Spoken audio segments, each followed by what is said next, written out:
महत्त्वाची बातमी पुण्यामध्ये हिंदुत्ववादी संघटनांचं आंदोलन।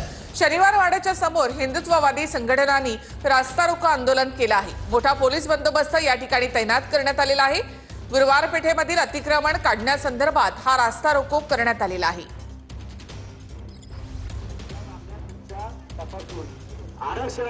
थेट माहितीसाठी आपण जाऊयात आमचे प्रतिनिधी अजिंक्य धायगुडे यांच्याकडे। अजिंक्य, पुण्यामध्ये हिंदुत्ववादी संघटनांनी हे आंदोलन केलंय, नेमकं कारण काय याचं?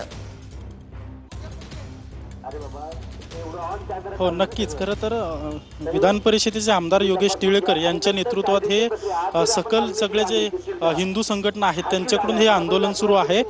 गुरुवार पेठेतील मिर्झा मशीद ट्रस्ट, राशा हॉल दर्गा, बलवार आळी, जोग दर्गा, हजरत सिद्दीकी अशा मौला दर्गा येथील अतिक्रमणावर कारवाई व्हावी या मागणीसाठी वारंवार या संघटनांकडून महापालिकेला निवेदन देण्यात आलं होतं। मात्र महापालिकेकडून अद्याप कारवाई न झाल्याने आता हिंदुत्ववादी संघटनेचे जे हे पदाधिकारी आहेत ते आक्रमक झालेले आहेत। गेल्या 1 ते 1.5 तासापासून जो शनिवार वाड्यापासून स्वारगेटच्या दिशेने जो रोड जातो तो या कार्यकर्त्यांकडून रोखून धरण्यात आलेला आहे आणि जोपर्यंत मागणी।